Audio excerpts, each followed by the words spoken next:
Hi நண்பர்களே, இன்னைக்கான video ஒரு தோட்டம் புதுசாக நம்ம வாங்குறோம் அப்படின்னா நமக்கு எவ்வளவு சந்தோஷமா இருக்கும். ஆனால் அந்த தோட்டத்துக்கே நம்ம விவசாயம் செய்ய போகிற நேரத்தில் அங்கே அமானுஷங்கள்லாம் தென்பட்டா நமக்கு எப்படி இருக்கும்? அதே மாதிரி தாங்க நம்மளோட சப்ஸ்கிரைபருக்கும் ஒரு புது தோட்டம் வாங்க போன இடத்துல அவருக்கு நடந்த அமானுஷ நிகழ்வை பற்றி தாங்க பார்க்க போகிறோம். இந்த வீடியோ எப்பவும் போல ரொம்ப ரொம்ப இன்ட்ரெஸ்டிங்காகவும் த்ரில்லிங்காகவும் இருக்க போது. ஸோ வீடியோவை ஸ்கிப் பண்ணாமல் பாருங்கள். வீடியோ பிடிச்சிருந்தா லைக் பண்ணுங்கள், ஷேர் பண்ணுங்கள், கமெண்ட் பண்ணுங்கள். தொடர்ந்து நம்மளோட சேனலை சப்ஸ்கிரைப் பண்ணிட்டு பாருங்க.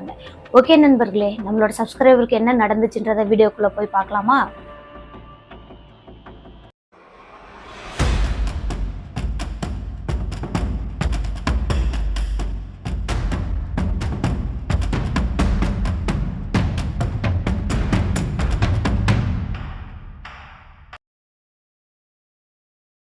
பாபநாசத்துக்கு அருகாமையில் ஒரு சின்ன அழகான கிராமத்துல தான் நம்மளோட சப்ஸ்கிரைபரோட தாத்தா 2000 காலகட்டத்தில் வாழ்ந்துட்டு இருந்திருக்காங்க. அவரோட பேர் குமாரசாமிங்க. இந்த குமாரசாமின்றவர் என்ன பண்ணுவாருன்னா, அடிக்கடி இவங்களுக்கு நல்ல செல்வ செழிப்போட இருந்த காரணத்தினால இந்த விளைநிலங்கள்லாம் விலைக்கு வந்துச்சு அப்படின்னா, அவங்களுக்கு பிடிச்சிருக்கு அப்படின்னா அது உடனே வாங்கிடுவாங்களாங்க. அதே மாதிரி தான் இவங்களோட கிராமத்துல இருந்து ஒரு 5 கிலோமீட்டர் தாண்டி ஒரு விளைநிலமும் விலைக்கு வருதுன்னு சொல்லி இவருக்கு தெரிய வருதுங்க இந்த குமாரசாமிக்கு. குமாரசாமின்றவர் என்ன பண்றாருன்னா, அந்த விளைநிலத்தை போய் பாக்குறாருங்க. பார்த்ததுமே இவருக்கு பிடிச்சிருச்சு. அது என்ன காரணமோ தெரியலங்க, அந்த விளைநிலம் போய் பார்த்துட்டு ஃபர்ஸ்ட் டைம் பார்க்கும்போதே இவருக்கு ரொம்பவே பிடிச்ச காரணத்தினால அன்னைக்கே அந்த விளைநிலத்தை வாங்கிட்டாருங்க.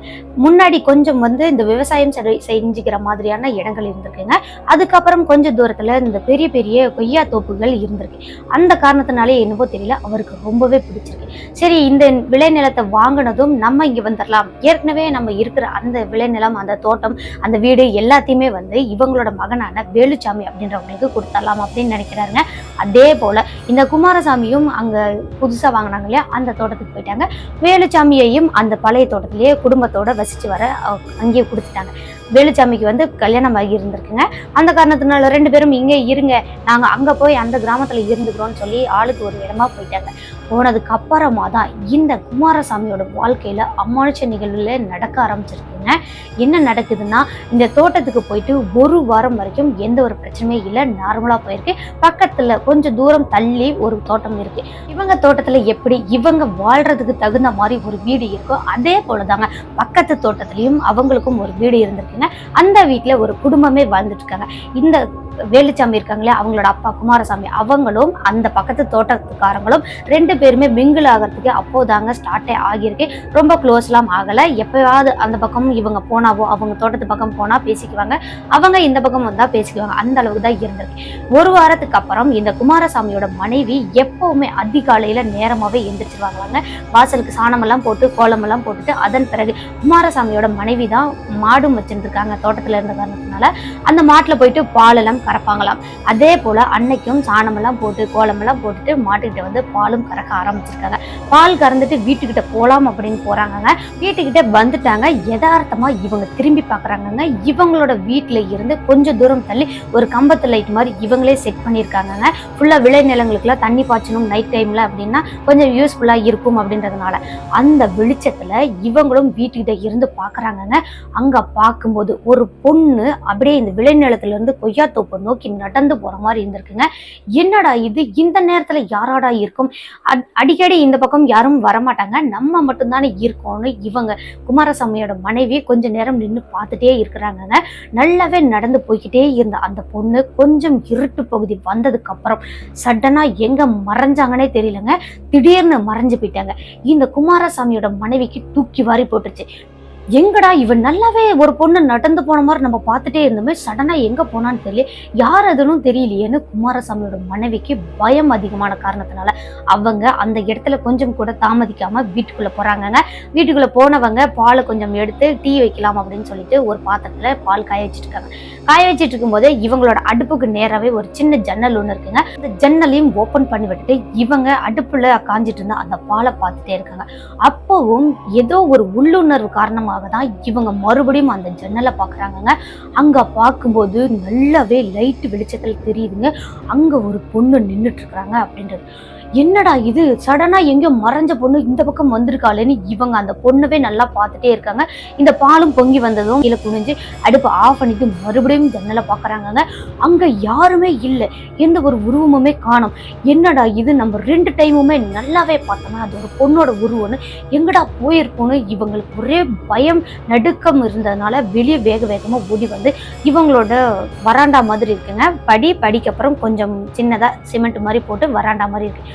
அங்க நின்று பாக்குறாங்க, சுத்தி சுத்தி சுத்தி பாக்குறாங்க. இவங்களோட விளைநிலம், அந்த கொய்யா தோப்பு எல்லா இடத்துலயும் பாக்குறாங்க. கூடவே உள்ள இருந்து டார்ச் லைட்டும் எடுத்து வந்து பாக்குறாங்க. ஒரு இடமா லைட் அடிச்சு பாக்குறாங்க. எங்கேயுமே யாருமே இல்லை. என்னடா நடக்குது இங்கன்னு அதுக்கப்புறமா இவங்க அதையும் பெருசுப்படுத்தாம வீட்டுக்குள்ள போறாங்க. போனதுக்கு அப்புறம் டீ எல்லாம் போட்டு முடிச்சு குமாரசாமிக்கும் டீ எல்லாம் கொடுத்துருக்காங்க. அவரும் குடிச்சு முடிச்சுட்டு இந்த பால் எல்லாம் கிராமத்துல உள்ள பால் சொசைட்டில தான் ஊத்துனாங்க. அந்த காரணத்தினால அவங்க என்ன பண்றாங்கன்னா பால் எல்லாம் எடுத்துக்கிட்டு அவரோட சைக்கிள் ஒன்று வச்சிருக்காருங்க, அந்த சைக்கிளை எடுத்துக்கிட்டு இவரும் பால் ஊத்துறதுக்கு கிளம்பிட்டார். கிளம்பினதுக்கு அப்புறம் இந்த குமாரசாமியோட மனைவி அவங்களோட வீட்டு கிச்சன்ல சமைச்சிட்டு இருக்காங்க. நல்லாவே சமைச்சிட்டே இருக்கும்போது திடீர்னு இவங்களுக்கு ஒரு குரல் கேட்குது. யாருன்னு பார்த்தா ஒரு பொண்ணு தாங்க. யாராவது வாங்கலைன்னு அலறிக்கிட்டே கத்திக்கிட்டே இருக்கிற மாதிரி இருந்திருக்கு.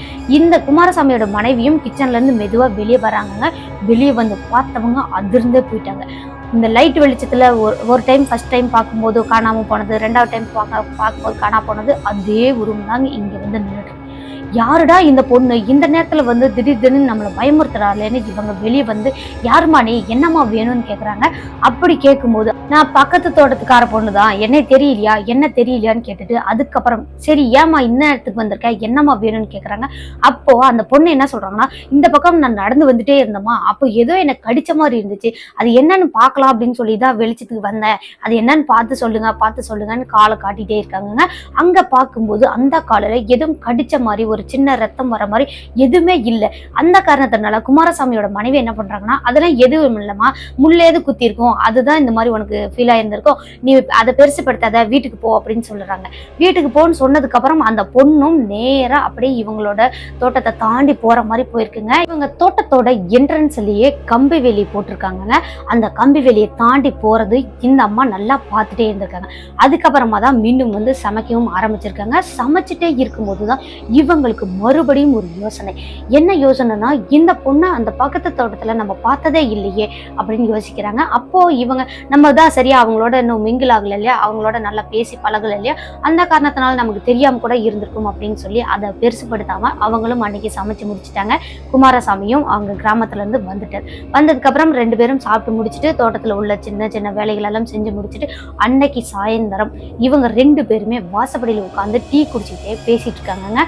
அங்க பேசிக்கிட்டே இருக்கும்போது குமாரசாமியோட மனைவி என்ன பண்றாங்கன்னா, காலையில நடந்த எல்லா விஷயத்தையும் சொல்றாங்க. அந்த பொண்ணு திடீர்னு மறைஞ்சது, அதுக்கப்புறம் வந்து ஏதோ கடிச்ச மாதிரி இருக்குன்னு சொன்னது, எல்லா விஷயத்தையுமே சொல்லிட்டாங்க.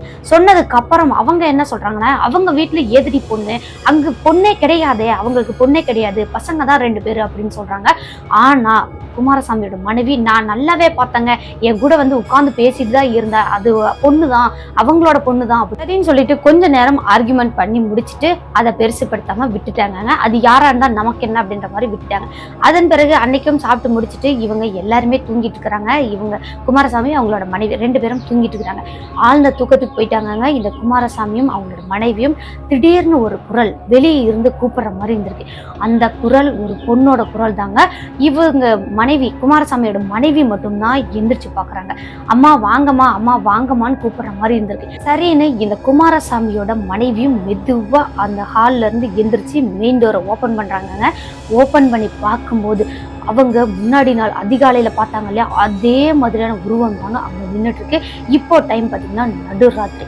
என்னடா நடுராத்திரில இந்த பொண்ணு வந்திருக்காளே, எதுக்காக வந்திருப்பான்னு இவங்களும் மெதுவா வாசப்படியில இருந்து இறங்கி அந்த பொண்ணு பக்கத்துல போறாங்க. அங்க போயிட்டு கேட்கும்போது, என்னம்மா ஆச்சு, ஏமா இங்க வந்திருக்க, என்ன இந்நேரத்துல வந்திருக்க அப்படின்னு இவங்க ஒரு பதட்டத்தோட கேட்கறாங்க. அந்த பொண்ணு ரொம்பவே கேஷுவலா பொறுமையா ஒரு விஷயத்த சொல்லுது. என்ன சொல்லுதுன்னா, எனக்கு அங்க இருக்கவே பிடிக்கல, நான் இங்க வந்து இருந்துக்கிட்டுமா, நான் உங்களோடவே இருக்கட்டுமான்னு கேக்குது. என்னடா இவ இப்படி கேட்கறாளேன்னு இவங்களுக்கு ஒண்ணுமே புரியலைங்க. அதுக்கப்புறம் கொஞ்ச நேரம் வரைக்கும் அந்த பொண்ணோட உட்கார்ந்து பேசிட்டே இருக்கிறாங்க. அப்போ கூட நீ யாருமா என்னமான்லாம் கேட்கவே இல்லை. அந்த பொண்ணு ஃபர்ஸ்ட் சொன்னாங்களே பக்கத்து தோட்டத்தை சேர்ந்த பொண்ணு அப்படின்னு, அதோட மட்டும் விட்டுட்டாங்க. கொஞ்ச நேரம் வரைக்கும் ஒரு மணி 2 மணி வரைக்கும் பேசிட்டே இருந்திருக்காங்க. பேசி முடிச்சதுக்கு அப்புறமா சரிம்மா எனக்கு தூக்கம் வருது, நான் உள்ள போய் படுக்கிறேன்னு இவங்களும் எந்திரிச்சு வரலான்னு எந்திரிக்கிறாங்க. அப்போ கரெக்டா வாசப்படியில நின்று இந்த குமாரசாமியும் பார்த்துட்டு இருக்காரு. இவங்க குமாரசாமியை பார்த்ததும் தூக்கி வாரி போட்டுருச்சுங்க. திடீர்னு என்னடா இங்க வந்து நின்றுட்டு இருக்காரு அப்படின்னு. ஏங்க என்னங்க ஆச்சுன்னு கேக்குறாங்க. அப்போ குமாரசாமி இவங்கள பார்த்து கேக்குறாங்க, என்னடி ஆச்சு உனக்கு, தனியா உட்காந்து பேசிட்டு இருக்க, தானா பேசிட்டு இருக்கேன்னு இவங்கள பார்த்து கேட்கும் போது அவங்க மிரண்டு போயிட்டாங்க. என்னங்க நான் தனியா பேசிட்டு இருக்கேன்னு சொல்றீங்க, இப்பதான் அந்த பொண்ணு இங்க உட்காந்து பேசிட்டு இருக்க, அங்க பாருங்க நடந்து போறான்னு அந்த இடத்த கை காட்டுறாங்க. அங்க குமாரசாமிக்கு எந்த ஒரு உருவமுமே தெரியல. ஆனா அவங்களோட மனைவிக்கு மட்டும் நல்லாவே தெரிஞ்சுட்டே இருந்திருக்குங்க. அங்க போறா பாருங்க, அதான் இங்க இப்பதாங்க கேட்டை தாண்டி போறா, அங்க பாருங்க அந்த கம்பி வேலையை தாண்டி போறான்னு அவங்க அந்த பொண்ணு நடந்து போறா அந்த டைரக்ஷனை சொல்லிட்டே இருந்திருக்காங்க. அந்த விஷயம் அன்னைக்கு மட்டும் நடக்கலைங்க. அப்படியே தொடர்ந்து 1 வாரம் வரைக்கும் நடந்துட்டே இருக்கு. நடுராத்திரில இவங்க தனியா பேசுறதும், அதுக்கப்புறம் அந்த பொண்ணு இருக்கான்னு ஒரு இடத்த கை காட்டி சொல்றதும், இந்த மாதிரியே பண்ணிட்டே இருந்திருக்காங்க. குமாரசாமிக்கு என்ன பண்றதுன்னே புரியல. என்னடா இவ இப்படியே சொல்லிட்டே இருக்கிறா, யாருமே இல்லையே, இவளுக்கு ஏதோ மனநல பைத்தியம் பிடிச்சிச்சோ அப்படின்ற அளவுக்கு நினைச்சிட்டாருங்க. ஆனா அது கிடையாது. இவங்களுக்கு கண்ணுக்கு தெரியறது ஒரு ஆன்மா தான் அப்படின்றது அதுக்கப்புறமா தான் குமாரசாமிக்கு தெரிய வந்திருக்கு. அது எப்படின்னா, இந்த குமாரசாமி நார்மலா இவங்க வேலுச்சாமியோட வீட்டுக்கு போயிட்டு வரேன் அப்படின்னு சொல்லிட்டு வேலுச்சாமியோட வீட்டுக்கு கிளம்பிட்டாருங்க. அங்க போயிட்டு அங்கேயே சாப்பிட்டு முடிச்சுட்டு இந்த குமாரசாமி என்ன பண்றாங்கன்னா, அவங்களோட மனைவிக்கும் கொஞ்சம் நான்வெஜ் குழம்பெல்லாம் எடுத்துட்டு வந்திருக்காருங்க. நேரா இவங்களோட தோட்டத்தை நோக்கி வந்துட்டே இருக்காரு. நல்லாவே நார்மலா வந்துட்டே இருக்காருங்க. ஃபுல்லா புதர்கள் மாதிரி தான் இடம் இருந்திருக்கு. இருட்டுல வரதுனால இவர் ஒரு டார்ச் லைட்டும் கையில வச்சுட்டே தான் வந்திருக்காரு. நல்லா வந்துட்டே இருந்தவருக்கு சடனா ஒரு உருவம் முன்னாடி நடந்து போற மாதிரி இருந்திருக்குங்க. அந்த உருவத்தை பார்த்ததும் ஏதோ ஒரு பொண்ணு தான் நடந்து போறாங்க, இங்க கிராமத்துக்கு தான் போவாங்க போல அப்படின்னு நினைச்சிட்டு குமாரசாமி என்ன பண்றாருன்னா, லைட்டு நல்லா டார்ச் அடிச்சு பாக்குறாங்க. அது ஒரு பொண்ணு தான். சரி, அந்த பொண்ணு வந்து இவரை பார்த்ததும் என்னை கிராமத்துல விட்டுறீங்களா அப்படின்ற மாதிரி கேட்டிருக்காங்க. பின்னாடியே அந்த குமாரசாமியும் உட்கார வச்சுக்கிட்டாங்க. முன்னாடி ஒரு ஒயர் பையில வச்சிருந்திருக்காருங்க இந்த கறி எல்லாம், அந்த குழம்பு எல்லாம். அப்படியே இவங்க 2 பேரும் பேசிக்கிட்டே வந்துட்டே இருக்கிறாங்க. ஃபுல்லா பயங்கர வெயிட்டா இருக்கு குமாரசாமிக்கு. அந்த பொண்ணை பின்னாடி உட்கார வச்சு சைக்கிள் அழுத்தவே முடியாத அளவுக்கு வெயிட்டா இருந்திருக்கு. அதுக்கப்புறம் நமக்கு தான் வயசான காரணத்தினால அது அழுத்த முடியலையோ, சைக்கிள் ஓட்ட முடியலையோன்னு நினைச்சிட்டாருங்க. ஓரளவுக்கு தம் கட்டி கரெக்டா இவங்களோட தோட்டத்துக்கு வந்துட்டார். நான் இதோட இறங்கிடுவேமா, இதுதான் என் தோட்டம், நீ வந்து இன்னும் கொஞ்சம் தூரம் போனீங்கன்னா கிராமம் வந்துடும் அப்படின்னு சொல்லியிருக்காங்க. அதுக்கப்புறம் அந்த பொண்ணையும் அந்த தோட்டத்துக்கு என்ட்ரன்ஸ்ல இறக்கி விட்டுருக்காங்க. இறக்கி விட்டதுக்கு அப்புறம் இவரும் உள்ள வந்திருக்காருங்க. உள்ள வந்துட்டு கறி சோறுலாம் எடுத்து வந்திருந்தாரு இல்லையா, அதெல்லாம் மனைவிட்டு கொடுக்கலான்னு அந்த ஒயர் பையும் கழட்டுறாங்க. கலட்டும் போது அந்த பாக்ஸ்ல இருந்த அந்த வெயிட் வந்து ரொம்பவே லேசா இருந்திருக்குங்க. சரி ஓகே அப்படின்னு அவங்க மனைவிட்டும் கொடுக்குறாங்க. கொடுத்ததுக்கு அப்புறம் அவங்களும் கிச்சன்ல போயிட்டு ஓபன் பண்ணி பார்த்தா அந்த கறி குழம்பு வந்து அப்படியேதாங்க இருக்கு. ஆனா அவங்க சாப்பிட்டு பார்க்கும்போது கொஞ்சம் கூட டேஸ்டே இல்லாம இருந்திருக்கு. ரொம்பவே சப்புன்னு இருந்திருக்கு. உப்பு காரம் இந்த கறி சாப்பிட்ட ஒரு டேஸ்ட் இருக்குல்ல, அந்த எதுவுமே இல்லாம அவர் நார்மலா வெறும் பச்சை தண்ணி குடிச்சா எப்படி இருக்கும் அந்த மாதிரி இருந்திருக்குங்க. அதுக்கப்புறமா குமாரசாமியை பயங்கரமா திட்டிருக்காங்க. இதை வேற அங்க இருந்து சுமந்து இங்க கொண்டாந்துருக்கீங்க, நல்லாவா இருக்கு, என்னங்க இப்படி பண்ணிட்டா அப்படின்னு அவங்க மருமகளை கொஞ்ச நேரம் திட்டி முடிச்சுட்டு குமாரசாமியும் திட்டி முடிச்சுட்டாங்க. என்னடி சொல்ற, நல்லா சூப்பரா இருந்துச்சு, டேஸ்டா இருந்துச்சு, நான் சாப்பிட்டு பார்த்துட்டு தானே எடுத்துட்டு வந்தேன் அவரும் சொல்றாரு. அதுக்கப்புறம் நான் போய் சொல்றேன்னான்னு சொல்லிட்டு அந்த தட்டையும் கொடுத்துருக்காங்க. அவர் சாப்பிடும் போதும் அதே மாதிரி தான் இருந்திருக்கு. கொஞ்சம் கூட டேஸ்டே இல்லை. ஒரு பச்சை தண்ணி மாதிரி அந்த குழம்பு வந்து ஒரு டேஸ்ட்டுமே இல்லாம இருந்திருக்கு. சரின்னு சொல்லிட்டு அந்த குழம்பு எடுத்துட்டு போய் வெளியே ஊத்தலான்னு போயிருக்காங்க. அங்க போகும்போது கரெக்டா இந்த குமாரசாமி உள்ள உட்கார்ந்துட்டு இருக்காருங்க. இந்த பொண்ணு வந்து அந்த வாசப்படி நேராவே உட்கார்ந்துருக்கு. கொடுங்க எனக்கு கொடுங்க பாக்ஸை அப்படியே வாங்கி ஃபுல்லா அந்த குழம்பு அதுக்கப்புறம் அந்த சிக்கன் எல்லாத்தையுமே ஃபுல்லா அந்த பொண்ணு பாட்டுக்கு கடிச்சு ரொம்ப பசியில இருந்தா எப்படி இருக்கும் அந்த மாதிரி கொதறி சாப்பிட ஆரம்பிச்சிருக்காங்க. குழம்பு ஃபுல்லாவே குடிச்சும் இருந்திருக்காங்க. அதை பார்த்ததும் இந்த குமாரசாமி அவங்க மனைவி இருக்காங்களா, அவங்க பயங்கரமா பயந்துட்டாங்க. ஏங்க ஓடி வாங்கன்னு சத்தம் போடுறாங்க. சத்தம் போட்டதுக்கு அப்புறம் அவரும் வெளியே வந்து பார்க்கும்போது தாங்க 2 பேத்துக்குமே தெரிஞ்சிருக்கு இது ஒரு பொண்ணே கிடையாது, அது ஒரு ஆன்மா அப்படின்னு. எப்படின்னு பார்த்தா இந்த பாக்ஸ்ல கறி குழம்பு வெளியே எடுத்துட்டு இருந்தாங்களே, அந்த பாக்ஸ் மட்டும் தாங்க அப்படியே அந்த இடத்துல பறக்கிற மாதிரி இருந்திருக்கு. ஆனா அந்த பொண்ணு சாப்பிட்டுட்டு இருக்கிற உருவம் கொஞ்ச நேரம் வரைக்கும் தெரிஞ்சுட்டு அந்த பாக்ஸ் மட்டும் அந்த இடத்துல பறக்கிற மாதிரி தெரிஞ்சதுனாலதான் இவங்களும் சத்தம் போட்டிருக்காங்க. இந்த காட்சியை குமாரசாமியும் பார்த்திருக்காரு. பார்த்தவர் அள்ளு விட்டுருச்சுங்க. அவங்க மனைவியை கையை பிடிச்சி வேகமா வெடுக்குன்னு உள்ள இழுத்துட்டு வந்துட்டாங்க. வந்து கதவெல்லாம் லாக் பண்ணிட்டு கிச்சன்ல அந்த ஜன்னல் வழியா பாக்குறாங்க. அப்படி பார்க்கும்போது கொஞ்ச நேரம் வரைக்கும் அந்த உருவம் தெரியலங்க. அதுக்கப்புறமா அந்த உருவத்தை பார்த்த 2 பேரும் அவங்களோட வாழ்க்கையில எப்பவுமே மறக்க மாட்டாங்களாம். ஏன்னு பார்த்தா அந்த அளவுக்கு ரொம்ப கொடூரமா விகாரமா இருந்திருக்கு. பார்த்ததும் இவங்க ஜன்னலையும் க்ளோஸ் பண்ணிட்டு விடிய விடிய விடிய விடிய இந்த சாமி ஃபோட்டோவை வச்சுட்டு கையிலே வச்சுக்கிட்டு அதுக்கப்புறம் விளக்கமாரம் வந்து வீட்டு வாசப்படிக்கு நேராகவே உள்ளே போட்டுட்டு அப்படி ரொம்ப பாதுகாப்பாக இருந்திருக்காங்க. அதுக்கப்புறமா இந்த குமாரசாமி என்ன பண்ணுறாங்கன்னா அடுத்த நாள் காலையில் விடிஞ்சதும் என்னடா பண்ணுறதுன்னு யோசிக்கிறாங்க. இவங்களோட கிராமத்துக்கு பக்கத்துலேயே அந்த வேலுச்சாமி இப்போ இருக்கார் இல்லையா, அந்த கிராமத்துலேருந்து கொஞ்சம் தூரத்துலேயே ஒரு குறி சொல்கிற ஒரு நபர் இருந்திருக்காரு. அவரை போய் பார்க்கலாம், இது தொடர்ந்து நடந்துகிட்டே தான் இருக்கு, அந்த பொண்ணு ஆன்மா தான் அப்படின்றது அவங்க மனைவிக்கும் தெரிஞ்சிச்சுங்க. அவங்க 2 பேருமே கிளம்பி போய் அந்த ஆளை பார்க்கலான்னு போறாங்க. அங்க போனா பயங்கர கூட்டம். அந்த கூட்டமெல்லாம் முடிஞ்சு இவங்களும் அவங்களுக்கான டைம் வந்ததும் அங்க குறி சொல்றவங்கள்ட்ட போய் உட்கார்ந்ததுமே அந்த நபர் வந்து சொல்ல ஆரம்பிச்சிட்டாருங்க. இது நடந்திருக்கும் அப்படின்னு பார்த்ததுல இருந்து பேசினதுல இருந்து எல்லாமே சொல்லியிருக்காரு. அதுக்கப்புறம் அவர் என்ன சொல்றாருன்னா கொஞ்சம் மாந்திரிக பொருள் மாதிரி கொடுத்துருக்காருங்க. மந்திரிச்ச எலும்பிச்சப்பழம், அதுக்கப்புறம் ஒரு தேங்காய், அதுக்கப்புறம் கொஞ்சம் பொருள் எல்லாம் கொடுத்துருக்காரு. அந்த இதெல்லாம் சேர்த்து ஒரு துணியில ஃபுல்லா டைட்டா கட்டி இந்த இதை எடுத்துட்டு போய் உங்களோட பூஜை அறையில வச்சு ஒரு 3 நாளைக்கு பூஜை பண்ணுங்க. 3 நாளைக்கு அப்புறம் அதை எடுத்துட்டு போய் நிலவாசப்படிக்கு நேரா ஆணி அடிச்சு அந்த இதை கட்டி விட்டுருங்க அப்படின்னு சொல்லியிருக்காங்க. அதே மாதிரி இவங்களும் அந்த பொருள் எல்லாம் வாங்கிட்டு வந்திருக்காங்க. வாங்கிட்டு வந்து பூஜை அறையில பூஜையெல்லாம் செஞ்சுட்டு 2 நாள் செஞ்சு முடிச்சுட்டாங்க. 3ஆவது நாள் பூஜையெல்லாம் செஞ்சு முடிச்சுட்டு அதை கட்டுறதுக்குள்ளேயுமே மறுபடியும் அந்த ஆன்மா வந்து இவங்களோட வாசப்படிக்கு நேராகவே நின்றுட்டு இருந்திருக்குங்க. அந்த 2 பேருமே கண் கூட பார்த்துருக்காங்க. பார்த்தவங்க உடனே அவசரமா அந்த இதெல்லாம் கட்டி முடிச்சுட்டு கதவு நல்லா டம்முன்னு சாத்திட்டு வீட்டுக்குள்ள ஓடி வந்துட்டாங்க. அதுக்கப்புறமும் இந்த உருவம் தெரிஞ்சுச்சான்னு பார்த்தீங்கன்னா கண்டினியூவா இவங்களுக்கு தெரிஞ்சுட்டு தாங்க இருந்திருக்கு.